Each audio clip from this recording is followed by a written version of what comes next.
Susulan Treaty Laut Sulawesi yang telah dimeterai menjadi titik tolak untuk kerjasama kerajaan Indonesia-Malaysia membangunkan blok Ambalat milik Malaysia yang selama ini menjadi tuntutan Indonesia. Ambalat ini dikatakan mempunyai sumber gas dan minyak yang terbesar di dunia. Yang baru ditandatangani antara Malaysia dan Indonesia tidak akan menjejaskan hak kedaulatan. Dan kalau begitu, apakah dengan pihak kita berkata begitu, pihak Indonesia akan mengikuti kehendak kita?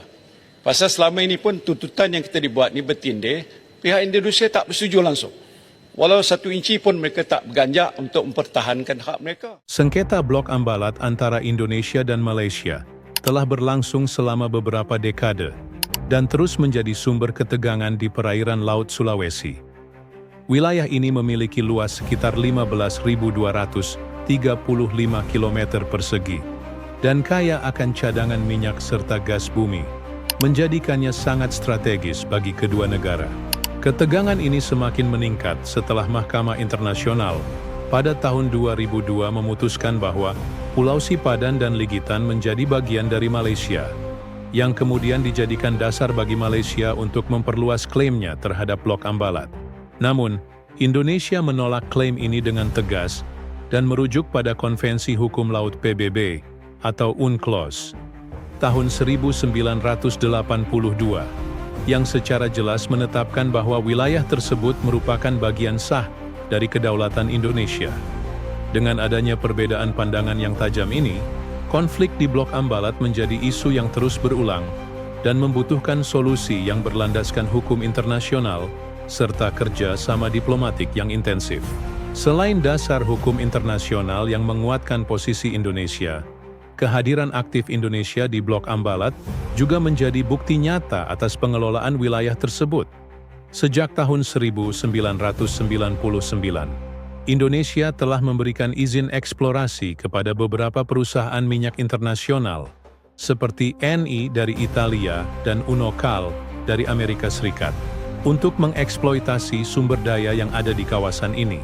Kehadiran perusahaan-perusahaan tersebut bukan hanya mempertegas kedaulatan Indonesia, tetapi juga menunjukkan bahwa pemerintah Indonesia secara aktif mengelola sumber daya alam di wilayahnya.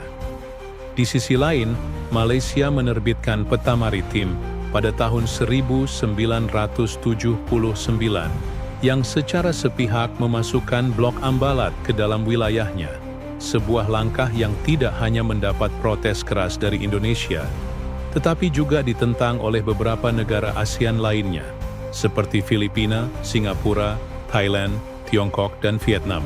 Dengan adanya dukungan dari komunitas internasional, Indonesia semakin memperkuat posisinya dalam mempertahankan kedaulatan atas blok Ambalat. Namun, klaim sepihak Malaysia terhadap blok Ambalat tidak berhenti pada tataran diplomasi semata, tetapi juga melibatkan tindakan provokatif di perairan tersebut. Insiden pelanggaran perbatasan yang dilakukan kapal patroli Malaysia beberapa kali terjadi, sehingga memicu ketegangan dengan kapal-kapal patroli milik TNI Angkatan Laut. Kejadian-kejadian ini memperlihatkan bagaimana Malaysia berupaya mengukuhkan klaimnya melalui kehadiran fisik di kawasan yang disengketakan. Meskipun secara hukum internasional, klaim tersebut tidak memiliki dasar yang kuat. Di sisi lain, Indonesia terus menunjukkan sikap tegas dengan meningkatkan patroli keamanan serta memperkuat posisinya di wilayah perbatasan guna mengantisipasi segala bentuk ancaman terhadap kedaulatan nasional. Akhir-akhir ini isu Ambalat terus mencuat di Malaysia. Banyak yang meyakini, pemerintah Malaysia telah kalah negosiasi blok Ambalat dengan Indonesia. Bahkan, Menteri SDM Indonesia telah mengumumkan rencana eksploitasi sumber daya Ambalat pada tahun lalu. Hal ini menimbulkan tanda tanya besar di kalangan warga Malaysia yang memperhatikan kasus ini. Apalagi pemerintah Malaysia terkesan memiliki sesuatu yang disembunyikan. Sementara dari pihak Indonesia, terus mengirimkan segala keperluan di Ambalat. Baik tim eksplorasi, alat-alat eksploitasi, hingga keamanan dari segi militer.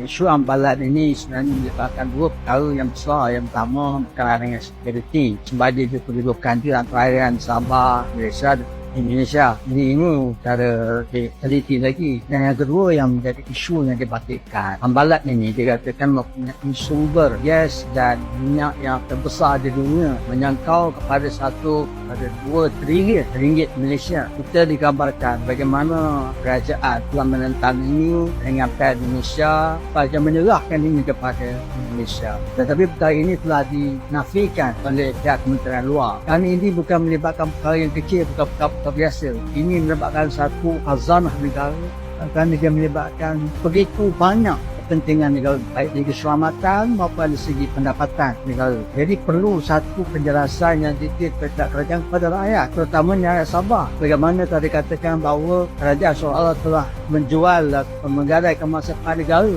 Ini difahamkan kata kabinet pun tidak tahu apa yang kalau yang begini besar tak dibentang pun dalam kata ini kebenar kerana kita dapati bahawa Langkah ini diambil sebagai respons terhadap meningkatnya potensi ancaman di wilayah perbatasan, terutama dari aktivitas kapal asing yang kerap memasuki perairan Indonesia tanpa izin. Dengan kemampuan canggih yang dimiliki, kehadiran 2 kapal perang ini menjadi simbol ketegasan Indonesia dalam menjaga kedaulatan wilayahnya, khususnya di sekitar Blok Ambalat, yang selama ini sering menjadi titik panas dalam hubungan bilateral antara Indonesia dan Malaysia. Selama ini, Blok Ambalat menjadi salah satu titik yang kerap diperdebatkan dalam sengketa perbatasan dengan Malaysia. Meskipun secara hukum internasional wilayah ini sah milik Indonesia, beberapa kali kapal-kapal patroli Malaysia terdeteksi memasuki kawasan ini tanpa izin. Dengan kehadiran 2 kapal perang canggih ini, Indonesia mengirimkan pesan tegas bahwa setiap pelanggaran terhadap kedaulatan maritimnya tidak akan dibiarkan begitu saja. Selain memperkuat armada kapal perang, Indonesia juga menyiapkan personel terbaik untuk mengawaki kapal-kapal ini. Dalam beberapa bulan terakhir, TNI Angkatan Laut telah mengirimkan calon awak kapal untuk menjalani pelatihan intensif di Italia, bekerja sama dengan Angkatan Laut Italia dalam program transfer teknologi dan peningkatan kapasitas operasional. Pertemuan Navy to Navy Talk atau NTNT antara Indonesia dan Italia pada bulan Maret 2025 menjadi momen penting dalam mempererat kerjasama militer kedua negara. Pelatihan ini tidak hanya bertujuan untuk memastikan bahwa kapal dapat dioperasikan secara optimal, tetapi juga untuk membangun kemampuan tempur personel TNI AL dalam menghadapi ancaman di perairan strategis seperti Ambalat.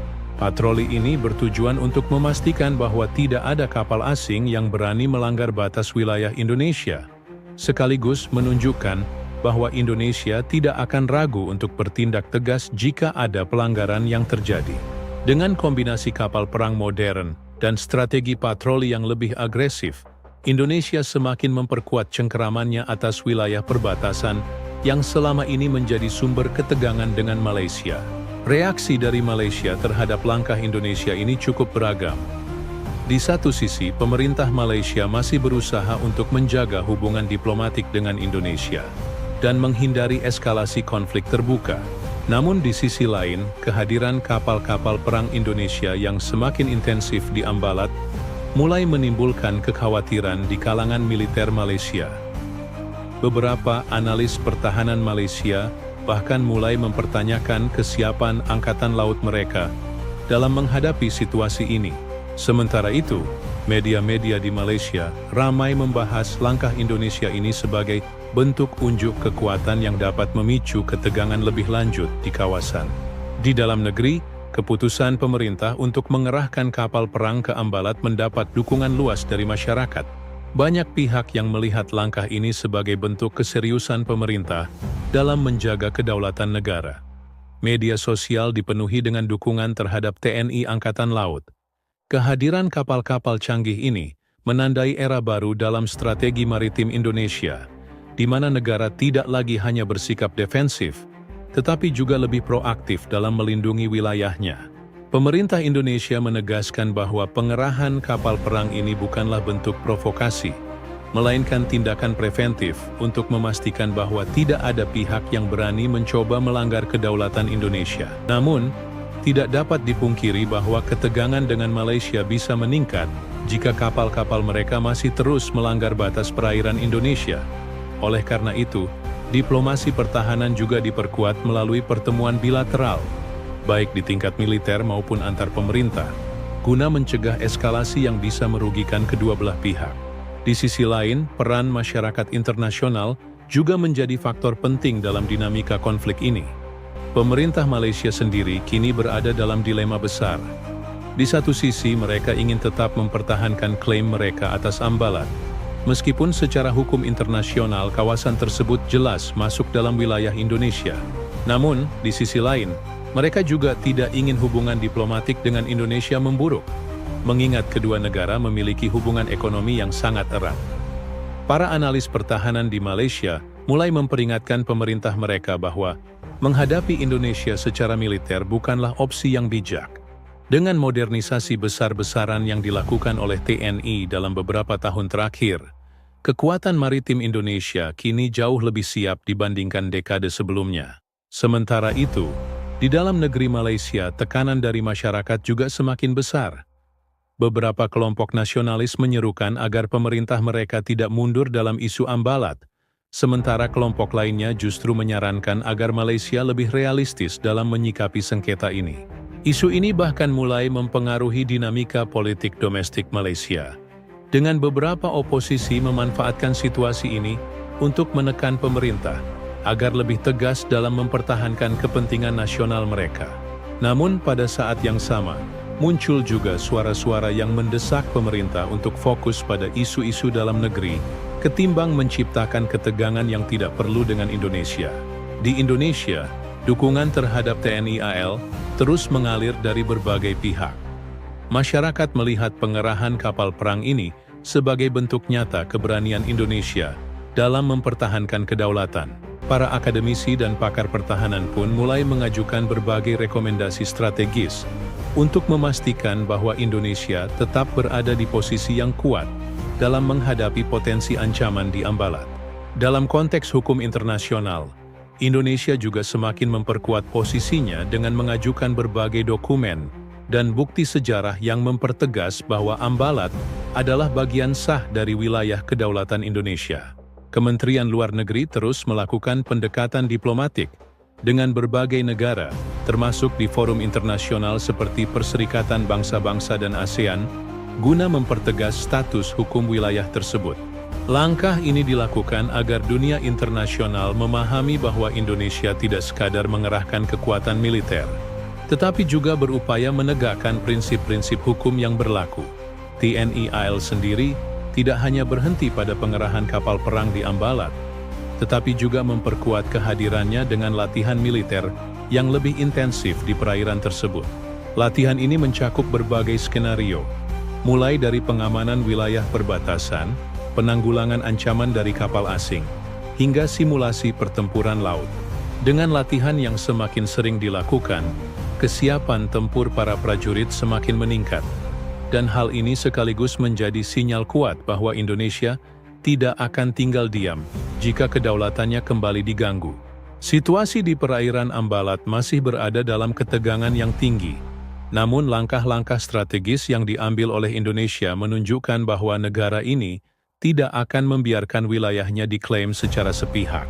Dengan kombinasi kekuatan militer, pendekatan diplomasi yang tegas, serta dukungan penuh dari masyarakat, Indonesia kini berada dalam posisi yang lebih kuat dibandingkan sebelumnya. Meskipun jalur diplomasi tetap menjadi pilihan utama, Indonesia juga telah menunjukkan bahwa jika diperlukan, kekuatan militernya siap dikerahkan untuk mempertahankan setiap jengkal wilayah kedaulatan negara.